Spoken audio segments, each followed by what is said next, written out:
Hey everyone, welcome to another video by SingularityComputers. Today I'm taking a look at the Bitfenix Prodigy Mini-ITX case. This case has an incredible amount of cooling. It can take up to 5 fans. It has water cooling possibilities. You can fit a couple of 240mm radiators in this case. It has a single 5.25 inch bay, 2 expansion slots.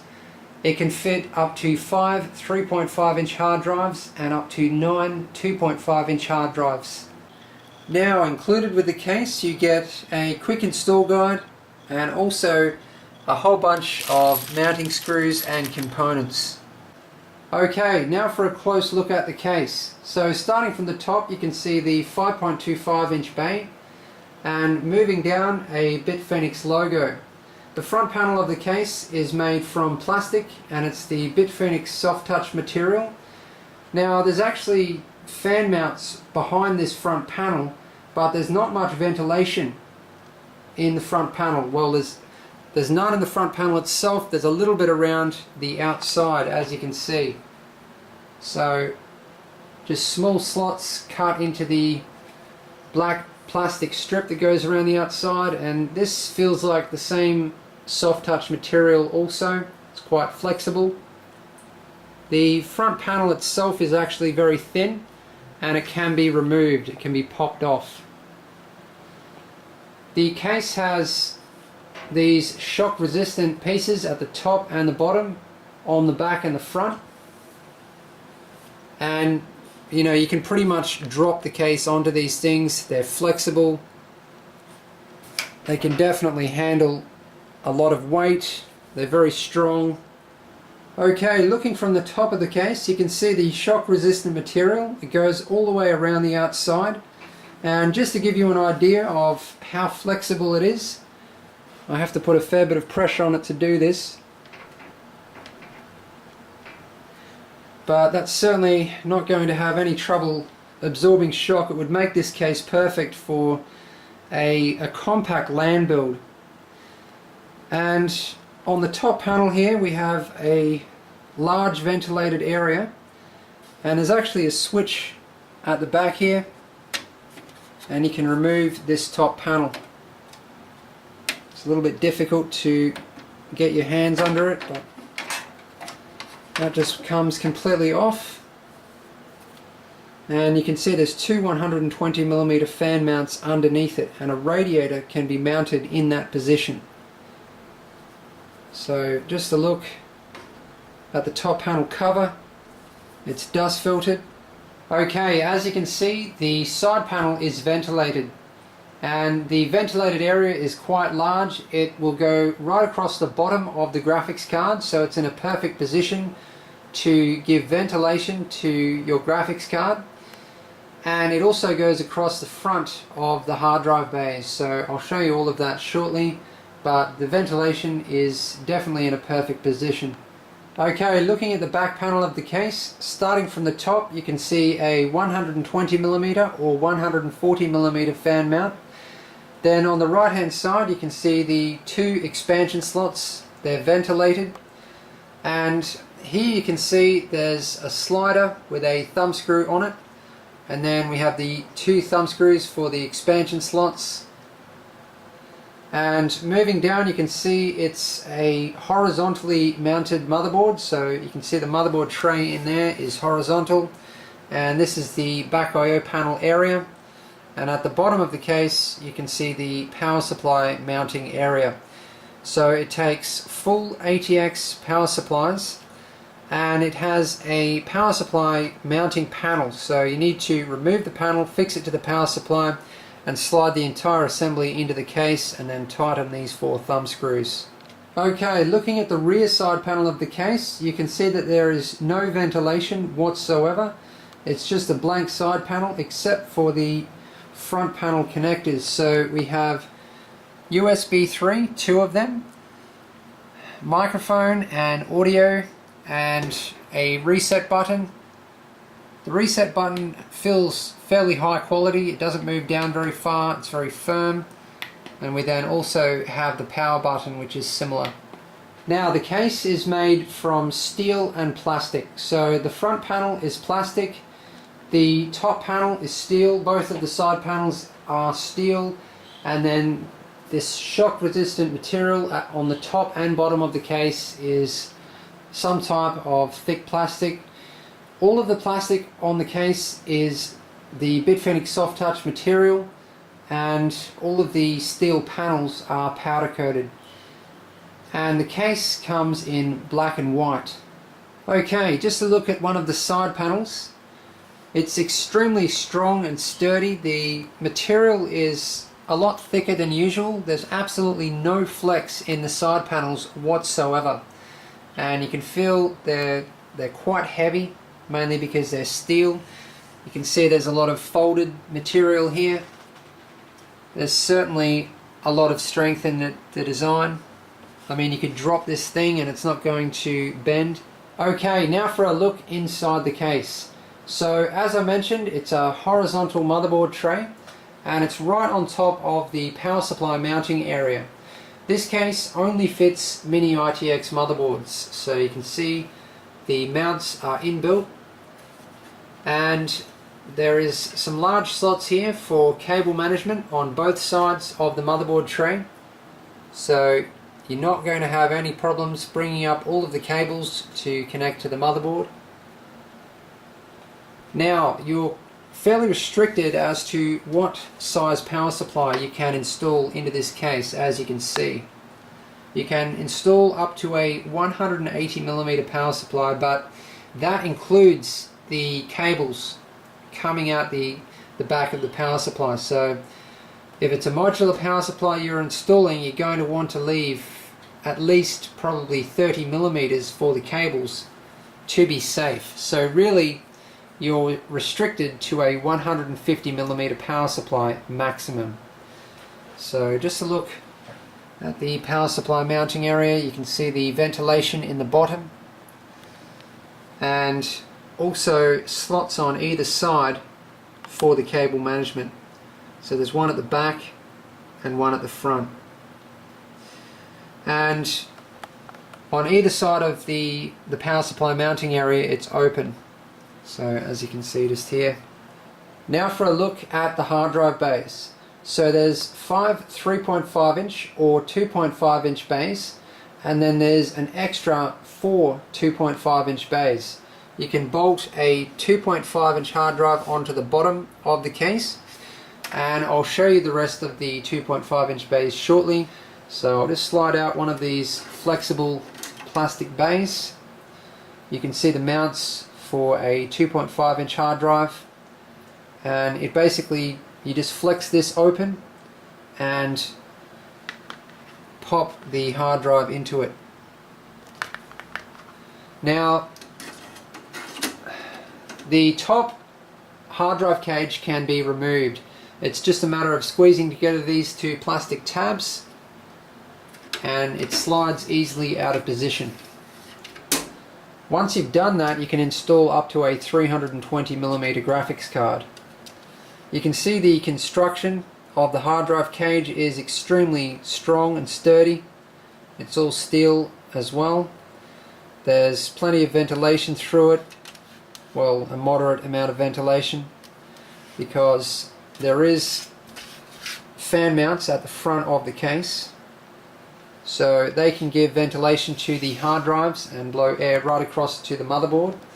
So just to look at the fan mounts, you can see there's an included 120mm fan in the front of the case, and there's also another one included in the back of the case. Now these are Bitfenix Spectra fans, both black 120mm, and the specifications of the fans are the following: 1200 RPM, 56.22 CFM, 1.24mm H2O static pressure, and 18.9 decibels noise output.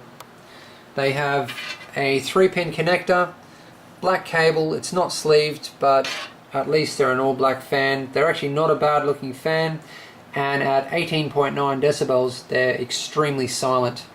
So now just a look at the lower hard drive cage. So once you've removed that upper hard drive cage, that removes 3 3.5 inch or 2.5 inch bays. you have a remaining 2 3.5 inch or 2.5 inch bays, then you still have the extra 4 2.5 inch bays. Even if you want to install extra long graphics cards in this case, you still have plenty of hard drive mounting area. You can see there's a large piece of plastic on the top which the upper hard drive cage mounts to. That can actually be removed, which will clean up the aesthetics a little bit. And this lower hard drive cage is actually bolted to the bottom of the case. It's not riveted, so it can easily be removed just by undoing 6 screws. So that's an option if you need to make more room in the case. And now for a look at the 5.25 inch bay. Now this can also be removed, and this is important because once you removed it, you'll be able to install a radiator, a 240mm radiator, into the top of the case. So to remove this 5.25 inch bay, it's just a matter of undoing 8 screws. You can see there's actually 2 on the side here. The design of this case, as you can see, is actually fairly modular. A lot of the insides can be removed and changed around. And I was also taking a look, for the people who don't like the shock resistant plastic, it can also be removed. I'm actually going to do all of this shortly and show you what the case looks like without most of the insides. I've removed the front panel of the case, and I'm just going to give you a quick look at the inside of the front panel. So you can see, to remove the 5.25 inch bay cover, you just have to undo a couple of screws. And this panel easily pops off. You can just see there's 4 tabs around the outside. And now looking at the inside of the rear side panel. So this is where the rest of the extra 2.5 inch bays are. So you can see there's 2 there. And just to look at the front panel cables, so the USB 3 is a motherboard header, which is great to see. So you've got a large PCB on the inside of the side panel there. So this side panel is fairly big and bulky. I mean, the side panels are anyway.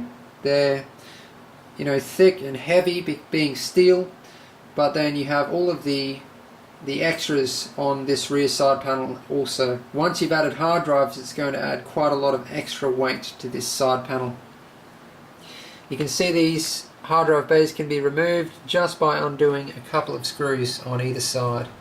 Now, it took me a while to find out where the 9th 2.5 inch hard drive mounting position was, and that's it just there. So that's an SSD. It only just fits down there in that gap and slides into position. And there's actually another one right next to it, but you can't use it without moving this lower second hard drive cage. But as you can see then, even without this hard drive cage, you have the 2 2.5 inch mounts on the rear side panel, you have the one on the floor, and you then have the 2 here. So that's a total of 5 2.5 inch hard drive bays, even without any of the hard drive cages in the case.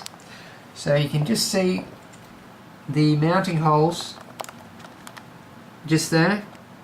Okay, now looking at the front of the case at all of the fan mounting positions. So you can actually fit 2 120mm fans, and they have a 15mm spacing, which means you can mount a 240mm radiator in the front of the case. You can also mount a 140mm, 180mm, 200mm and 230mm fan. So just to look at the ventilation and all of those mounting holes, you can see that the 5.25 inch bay cover in the front panel can be popped out. Okay, looking from around the back of the case, there's not really much to see because of the horizontal motherboard tray. So you're basically just looking at the same thing as from around the other side of the case. So pretty much the same gap here behind the hard drive bays, which leaves you plenty of room for cable management. You have this hole here. You can hide cables in behind the hard drive cages. You can hide cables down in front of the power supply. Cable management in a case like this is going to be difficult, but it's always going to be difficult in a Mini-ITX case. What I would do is probably hide most of my cables behind the hard drive cages, because that's where most of the room is. And then, you know, tuck as much as I possibly could down in here also. Okay, just a quick look at the bottom of the case. You can see that there's a dust filter for the power supply. So that just slides in and out of position. There's a tab on this side which makes it easy to remove. As you can see, it has a fine mesh. It's going to catch the bulk of the dust. Okay, I've almost completely stripped the case. I've removed both of the fans, the front panel cover, the top panel cover, both of the hard drive cages, and also the shock resistant material from the top of the case. Now, without the shock resistant plastic piece, you can see there's actually holes in the case panel. Now, the water cooling options in this case. So as I mentioned, you can fit a 240mm radiator in the front of the case and also in the top of the case. Now, I have here an XTX 240mm radiator. It's 64mm thick. So you can actually fit this radiator in both radiator mounting positions. But if you want to install two radiators, one in the front, one in the top at the same time, you're going to need to use 30mm thick radiators. And even then, it's going to be very tight. So that's about in position just there. It's a little bit up off the bottom, leaves plenty of room. There's still a reasonable gap at the top as well, but as you can see, not enough of a gap to install a second radiator in the top, and that's just because of the thickness of this radiator. But as I said, two 30mm thick radiators shouldn't be a problem as long as the end tanks are small. You know, you are going to have to think about what components you use. You're going to have to use fairly compact radiators. I would say that something like the Black Ice GTS 240mm radiator should fit two of those. But the other thing that you could do if you did want to install a radiator of this thickness, so I'll just put it up into the top position. You could install an extra thick radiator like this, or even a thicker one, something like, you know, right up to 80mm thick, because you can see that there's plenty of room from the radiator down to the motherboard tray there. That's not a problem at all. And then you could install a 200mm radiator into the front of the case, because you do have mounting holes for that. So that's another option. That's probably the most high performance option, because with a nice big thick radiator like this one and a 200mm radiator in the front, yeah, I think that's really going to be the ultimate option here. Now, the height of the graphics card, you can see it comes right up to the top of those expansion slots there, and the radiator almost comes down to the top of the graphics card, but it actually sits inside of the back of the graphics card. So what that means is this radiator would be just over the top of the graphics card. It's going to make it hard to tube up the graphics card if you water cool the graphics card. But this is just things that you're going to have to think about if you water cool this case. You're going to have to pick your parts carefully. As I said, I would go for compact radiators, or a thick one and a 200mm, but the thicker the radiator you put in the roof, the more it's going to come down behind the back of the graphics card. Yeah, and that's not going to leave much room to tube up at all. Now, you're not really going to be able to use this rear fan mount depending on the thickness of the radiator that you put in the roof. You might be able to get a fan in there with a 30mm thick radiator. I don't think that would be a problem. I also meant to show you the inside of the back of the case before, so I'll just give you a quick look at that now. You can see that the expansion slots actually fix on the outside of the case, so that's why it has the slider, and the thumb screws, yeah, as you can see, are on the outside of the case there. So there we go. Make sure you check out Client Build 6 to see this case in action. I'm going to be putting a water-cooled build into this case. So that sums up this video. Thanks for watching. Please subscribe, like and favorite if you want to see more.